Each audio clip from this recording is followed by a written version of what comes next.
공인회계사회가 추천하는 각 분야 전문 공인회계사들이 전해드립니다. 세금을 줄여주는 솔루션 코너 절세미남 절세미녀. 오늘부터 매주 수요일 3주간 상속공제활용법 전해드립니다. 이 자리에 김도연 회계사 나오셨습니다. 회계사님 어서 오십시오. 반갑습니다. 안녕하세요. 네. 김도연 회계사입니다. 네. 자, 상속세는 사실 누구한테나 해당될 수 있는 건데 당장 닥치지 않겠지만 언젠가 누구한테나 올 수 있는 문제잖아요. 네. 근데 공제를 활용하면 세금을 이제 절약할 수 있다고 하는데요. 먼저 오늘의 주제 웹툰으로 한번 같이 보고 얘기 나눠보겠습니다. 네. 아버지 장례 치르느라 당신 고생 많았어. 갑자기 돌아가실 줄 몰랐는데.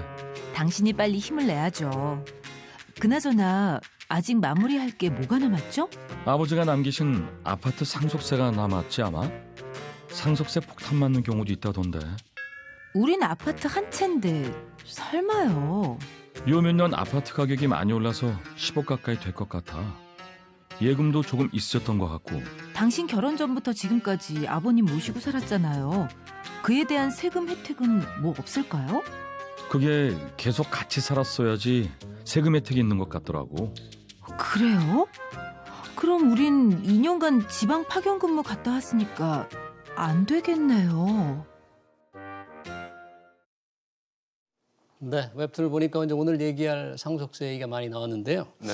보통 상속세가 10억 원까지 공제를 받는 것으로 알고 있지 않습니까? 네. 만약에 그렇다면 지금 아까 사례도 나왔는데 아파트 가격이 10억 원 정도 된다. 그러면 상속세를 내지 않아도 됩니까? 어떻습니까? 네. 만약 고인의 상속 재산이 10억 원인데 예. 배우자와 자녀가 모두 있다면 네. 상속세가 안 나옵니다. 음, 상속세는 고인의 재산에서 상속 공제를 차감하여 산정되는데요. 네. 따라서 상속 공제가 커지면 커질수록 상속세는 줄어드는 구조라고 할 수 있습니다.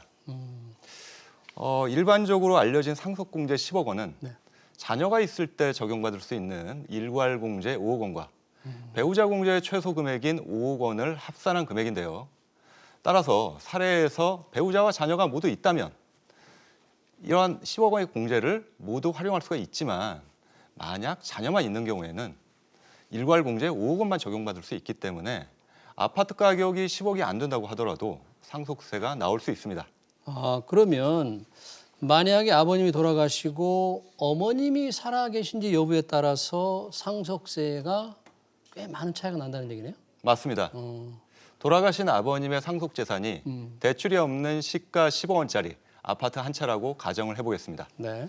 표에서 보는 것처럼 상속인으로 배우자와 자녀가 모두 있는 경우에는 배우자 공제 5억 원과 일괄 공제 5억 원을 합해 10억 원이 공제되어 상속세가 없는 반면 상속인으로 자녀만 있는 경우에는 공제 금액이 5억 원만 적용되기 때문에 상속세를 9천만 원이나 내야 합니다.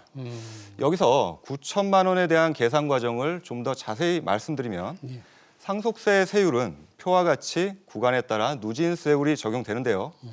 자녀만 있는 경우에는 상속재산 10억 원에 상속공제 5억 원을 차감하면 과세표준 5억 원이 나오는데 여기에다가 표의 두 번째인 20% 구간이 적용되기 때문에 9천만 원이 산출되는 것입니다.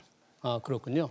아까 그 웹툰에서도 보면 자녀가 부모님을 봉양했을 때 공제 혜택이 있던데 이 혜택을 받으면 세금이 얼마나 줄어듭니까?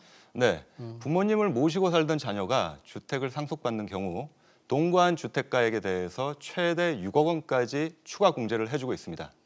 작년까지는 부동산가액의 80%를 5억 원을 한도로 공제해 주었었는데 세법 개정으로 올해부터는 부동산가액의 100%를 6억 원 한도로 공제해 주는 것으로 요건이 완화되었습니다.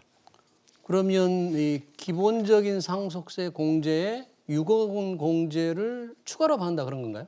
네, 그렇습니다. 고인의 배우자와 자녀가 모두 있는 경우 아파트 가격이 많이 상승해서 16억 원인 고가 주택을 상속받는다고 가정해 보겠습니다. 네. 기본적인 상속공제 10억 원만 적용받는 경우에는 네. 상속세가 1억 2천만 원이 나오는 반면에 동거주택 상속공제 요건을 만족해서 6억 원이 추가로 적용되면 상속세가 아예 안 나옵니다. 꽤 큰 세금 혜택인데요. 저기 보니까 1억 2천 원이면 네. 이 공제를 받기 위한 요건은 무엇인가요? 있다면서요. 네. 네, 동거주택 상속공제 요건을 만족하기 위해서는 예. 까다로운 요건을 모두 만족해야 됩니다. 첫째, 상속인은 고인과 10년 이상 계속 동거했어야 합니다. 그런데 5년간 부모님과 동거하다가 이사를 가서 1년간 다른 곳에서 살다가 다시 또 부모님과 5년간 살았다면 총 10년간 같이 살았지만 동거 기간이 단절되기 때문에 이런 경우는 인정되지 않습니다. 둘째, 10년 이상 계속해서 1세대를 구성하면서 1세대 1주택에 해당되어야 합니다. 셋째, 고인이 돌아가신 날 현재 상속인이 무주택자이거나 동거주택을 고인과 공동으로 소유하고 있어야 합니다. 네, 상당히 까다로운데요. 그 웹툰 사례처럼 함께 살다가 이제 지방으로 이렇게 발령이 났어요. 그래서 2년간 떨어져 살았다면 그럼 그 공제 혜택 못 받는 건가요? 네, 앞서 말씀드린 것처럼 동거 기간이 단절되면 원칙적으로는 공제가 안 되는데요. 불가피한 경우에는 인정을 해주고 있습니다. 예를 들어 군대를 갔다 오거나 최악이나 정근 또는 1년 이상의 질병 치료 같이 불가피한 상황에서는 해당 기간을 빼고 나머지 기간을 합산해서 인정해주고 있습니다. 따라서 지방 파견 때문에 2년간 떨어져 지냈다면 어쩔 수 없이 동거가 단절된 것이기 때문에 이런 경우는 인정이 됩니다. 어쩔 수 없이 지방 파견으로 떨어져 살면 동거주택 이 상속공제 받을 수 있다는 건데 맞습니다. 이렇게 받기 위해서 또 추가로 유의할 점이 있다면 무엇인가요? 네, 동거주택 상속공제는 부모님을 부양한 자녀에게 주는 혜택이다 보니 돌아가신 부모님과 실제 동거해온 자녀가 해당 주택을 상속받아야만이 공제가 가능합니다. 예를 들어 아버지가 돌아가셨는데 자녀가 주택을 상속받지 않고 어머니가 주택을 상속받았다면 공제를 받을 수가 없습니다. 또한 미성년자인 기간은 공제 기간에 합산되지 않는다는 점 주의하셔야 되는데요. 미성년자는 부모님을 부양할 능력이 없다고 보기 때문입니다. 네, 그렇군요. 이런 동거주택 상속 공제 요건이 이제 안 돼가지고 공제를 못 받는다. 그럴 경우에 혹시 다른 방법으로 세금을 줄일 수는 없을까요? 네, 그런 경우에는 배우자 상속 공제를 활용할 수 있는데요. 최소 5억 원부터 최대 30억 원까지 공제가 가능합니다. 배우자 상속 공제는 전체 상속 재산에서 배우자의 법정 상속 지분에 해당하는 비율을 한도로 해서 공제를 해주고 있는데 법정 상속 지분은 표와 같이 배우자는 1.5, 자녀는 1만큼 배정이 됩니다. 예를 들어 고인이 배우자와 자녀 한 명이 있다면 2.5분의 1.5, 즉 60%가 배우자의 법정 상속 지분 비율이 됩니다. 그런데 만약에 저런 경우에는 아파트를 배우자가 실제로 상속을 받아야 가능한 거죠? 맞습니다. 배우자 공제는 배우자에게 실제로 상속된 재산에 대해서 공제해주는 혜택입니다.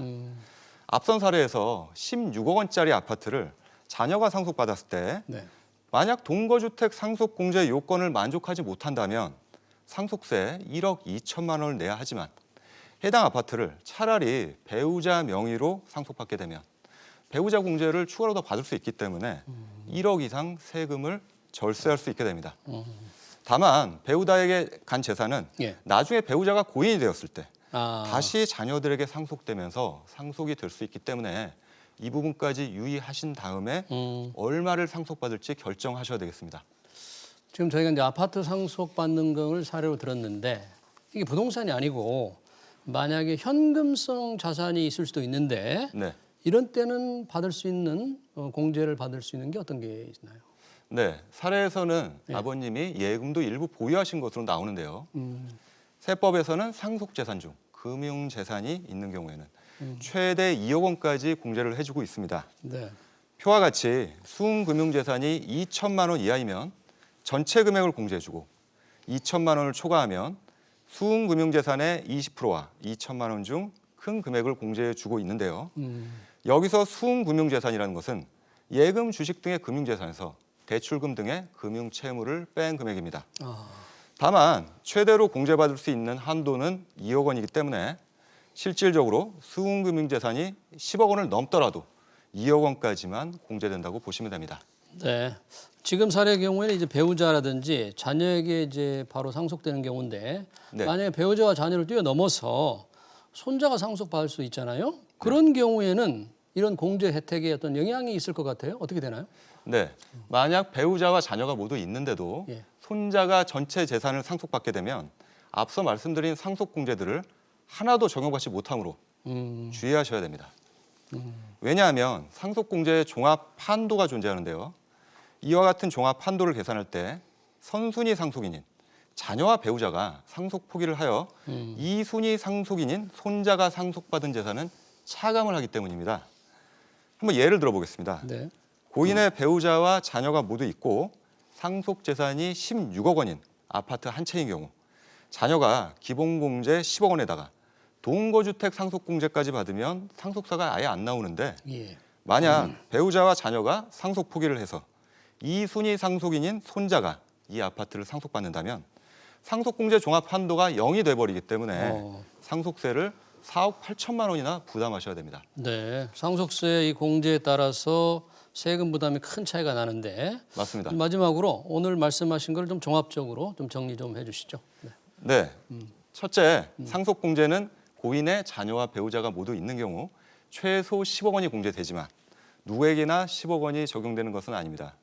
따라서 5억을 받을 수 있을지 아니면 10억을 받을 수 있을지에 따라 전략이 달라질 수 있기 때문에 반드시 가장 먼저 체크하셔야 되겠습니다. 네. 둘째, 부모님을 모시고 사는 자녀라면 동거주택 상속공제로 최대 6억 원까지 공제가 가능합니다. 따라서 가능하다면 동거주택을 미리 증여하거나 양도하지 않고 상속 개시일까지 가져가서 공제를 받는 게 좋습니다. 셋째, 금융재산 상속공제도 최대 2억 원까지 공제받을 수 있기 때문에 반드시 기억해야 될 부분이고요. 만약 손자에게 전체 재산이 상속되면 상속공제 혜택을 전혀 못 받을 수 있으니 주의하셔야 되겠습니다. 네, 시황 강의상 여기까지 듣겠습니다. 지금까지 상속공제 관련해서 김도연 회계사로부터 얘기를 들었습니다. 다음 주 수요일에 또 뵙죠? 네. 네, 고맙습니다. 고맙습니다.